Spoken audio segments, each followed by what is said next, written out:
vamos aí à segunda parte da nossa aula de Linux, né?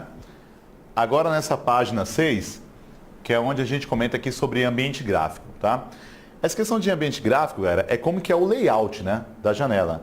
Por exemplo, temos aqui um ambiente gráfico, aqui é uma área de trabalho de Linux, né? Quer dizer, aquela tela inicial.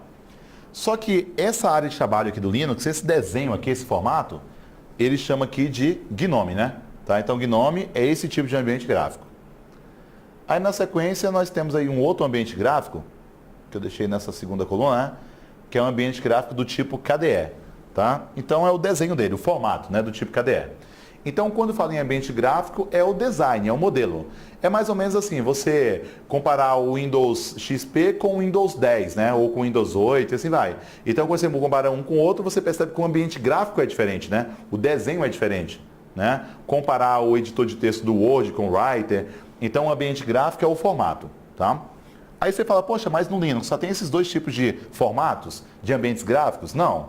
Tá? Então, tem mais ambientes gráficos, né? Tem mais interfaces gráficas. Só que assim, esses são os dois populares, né? Os dois ambientes populares, mas existem outros. Se você sempre usou Windows, e agora vai usar Linux. Se você vai usar Linux agora, geralmente você prefere usar o KDE. Por quê? Porque é o que te lembra mais o Windows, né? Então é o mais parecido com o Windows. Não só a área de trabalho, mas quando você começar a mexer também. Tá? Então quem usa o Windows, geralmente prefere o KDE, que acaba realmente lembrando mais, né? Agora esse GNOME, geralmente é muito preferido, né, por quem utiliza lá o iOS da Apple e tudo, então lembra um pouquinho mais o layout, né? Tá? Mas seja KDE ou seja GNOME, são ambientes gráficos, tá? Então, aí você fala assim, mas para mudar de ambiente gráfico o meu Linux, eu preciso formatar? Não, não precisa, galera. Então, mudar o ambiente gráfico é mudar o tema, né? Então, você pode mudar, né, facilmente, né? Então, é só uma escolha do usuário.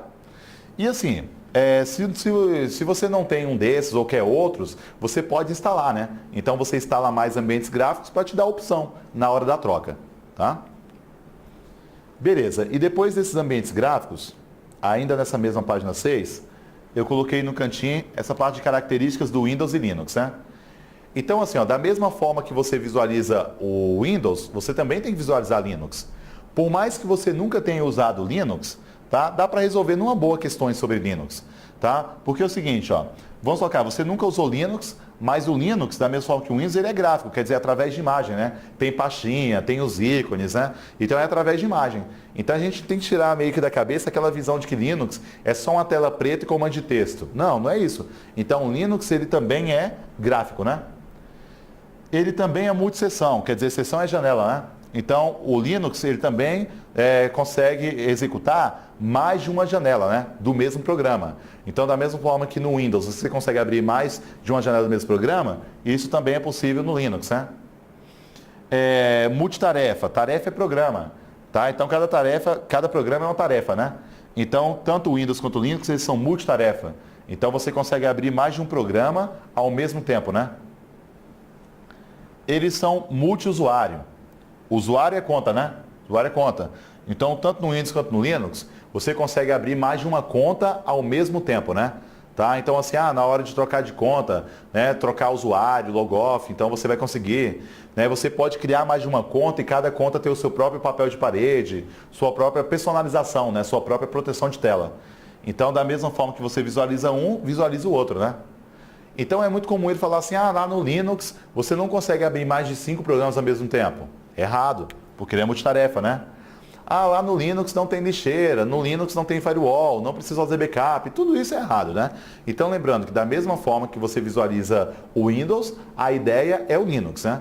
Então pode ser um atalho diferente, um programa diferente, tá? Mas a forma de manusear é a mesma, ok? Então é isso aí. Legal, e na outra página aqui, ó, nessa página 7, eu deixei para vocês essa janelinha, que até está escrito assim em cima, Conqueror, né? Esse Conqueror seria equivalente, vamos colocar assim, a um Windows Explorer, né? No Windows. A Windows Explorer é onde você tem, então, as setas, né? Para indicar subpasta listada, subpasta oculta, né? Essa lateral. Então, assim, a ideia aqui do Conqueror é funcionar como um Windows Explorer. Uma diferença assim na prática é que lá no Windows Explorer, se você usa qualquer janela do Windows, digita o endereço do site e pressiona Enter, nós vimos que lá no Windows Explorer você consegue visualizar o site, mas ele só direciona para o navegador, né? Só direciona para o navegador. Agora, no caso do Conqueror aqui, você visualiza aqui dentro mesmo, aqui dentro. Então, esse Explorer aqui do Linux, você consegue visualizar os sites aqui dentro, tanto que ele vai ter função também de navegador, ó. Até botões, ó. Favoritos, histórico, página inicial, né? Atualizar. Então, assim, esse Conqueror, ele também funciona como um navegador. Tanto que lá na parte de internet, quando nós falamos em navegadores, nós chegamos a falar sobre esse Conqueror, né? Tá? Então é isso aí. Então o Conqueror, tá? Ele funciona como navegador e como um Explorer, tá? É porque no Windows você pode até usar o Windows Explorer para acessar um site, né? Mas nós vimos que ele direciona automaticamente para o navegador, tá? E aqui dentro, ó, do Linux, né? Aqui dentro dessas laterais, dessas pastas laterais, cada pasta armazena um tipo de conteúdo, né? Então eu deixei esses nomes aqui, né? Só para a gente saber qual é o conteúdo de cada pasta, tá? Agora nessa questão de saber qual é o conteúdo de cada pasta, galera, qual é o conteúdo de cada pasta, você fala assim, poxa, mas eu tenho que memorizar isso aqui para a prova? Cara, isso aqui, na maioria das bancas não precisa memorizar não. A ideia é só saber que cada pasta armazena um tipo de conteúdo, né? Tá? Então ele tem uma certa lógica nessa divisão, né? Então o Linux vai ter uma certa organização, ok? Então é isso aí. Então essa aqui é só para indicar o tipo de arquivo de cada pasta. E na segunda coluna eu deixei uma parte aqui que geralmente é um pouquinho complicado na hora da prova, galera. Porque assim, Linux em geral é fácil na hora da prova, né? Linux é fácil porque tem muita coisa que ele não vai querer saber de você na hora da prova. Quer dizer, que ele não pode perguntar. Por exemplo, na hora da prova, no Linux ele não vai perguntar, né, qual é o atalho para excluir sem passar pela lixeira. Ele não pergunta por quê? Porque o Linux é um software livre e acaba que um é bem diferente do outro, né? Então, em um Linux pode ser que excluir sem passar pela lixeira seja Shift Del igual é no Windows. Outro Linux pode ser Alt Del, outro Ctrl Del, né? Então não é bem que padrão isso aí, né? Tá? Então agora no Windows ele pergunta qual é o atalho para excluir sem passar pela lixeira. Porque lá no Windows é um padrão, né? No Linux não. Então tem coisas que realmente você não vai ver na hora da prova e ele perguntar no Linux. Por exemplo, assim, no Linux, o que acontece quando você clica em um arquivo e arrasta para outra pasta? Vai copiar ou vai mover? Não, ele não vai perguntar sobre isso aí no Linux, né? Mas no Windows ele pergunta, tá? Então é o seguinte, ó, Linux em geral na hora da prova até que não é complicado, até que é fácil. Agora complicado mesmo é quando ele cita essa questão de comandos, né? Porque esses comandos aqui que eu deixei na página 7 em diante, ó, cada comando, né? Cada comando que você usa tem uma função, né? Cada comando tem uma função, tem a outra página aí também, tá? Aí essa questão de cada comando ser uma função é o seguinte, ó. Então cada comando vai ter uma função aqui específica, né? Aqui dentro. E assim, ó, vamos pegar onde usar isso aqui, né? Onde usar. Aqui eu estou usando o Windows, né? Estou usando o Windows. E aqui dentro do Windows eu vou acessar essa área do prompt de comando, né? Que é essa área aqui escura, onde você usa comando de texto. Quando você ia fazer curso de Windows, antes tinha que aprender DOS, né? Tinha que aprender a mexer aqui, ó. Aí aqui você digita, por exemplo, dir. Você digita dir, ele vai te listar aqui uma lista de pastas, né? Uma lista de diretórios, né? Você digita CLS, é só para limpar a tela, tá? Então limpar a tela. Então quer dizer, cada comando, né? Cada comando tem uma função. Da mesma forma que cada comando tem uma função aqui no DOS, né? Então também vai ter uma área não gráfica lá no Linux, né? Porque lembrando que esse DOS aqui, esse prompt de comando é uma área não gráfica, né? Então essa área não gráfica, você também tem acesso a essa área não gráfica lá no Linux, né? Então assim, o Windows e Linux, os dois são gráficos, né? São através de imagem. Mas os dois também permitem você acessar a área não gráfica, tá? Aí você fala assim, poxa, mas para que eu vou querer acessar essa área não gráfica? Geralmente você quer acessar essa área não gráfica, galera, para fazer algum suporte, né? Muitas vezes você está com algum problema no seu computador e foi pesquisar na internet e aí você encontrou algumas dicas, né? De como melhorar a configuração e tudo. E muitas vezes as dicas, né, é para mexer aqui dentro, né? Para tentar fazer um certo suporte, tudo bem? Então é isso aí. Então essa área não gráfica geralmente hoje é usada para suporte, né? Mas assim, ó, pelo que nós vimos, voltando aqui no material, então são comandos que você vai usar naquela área não gráfica, né? E aí o problema na hora da prova nessa parte de comandos é que aqui ele vai cobrar realmente um decoreba, né? Tá? Então vai ser decoreba. Então essa parte é complicada. Aí você fala assim, então quando cair isso aqui eu vou deixar em branco. Não, não é assim não, tem alguns comandos aqui que são os clássicos de prova.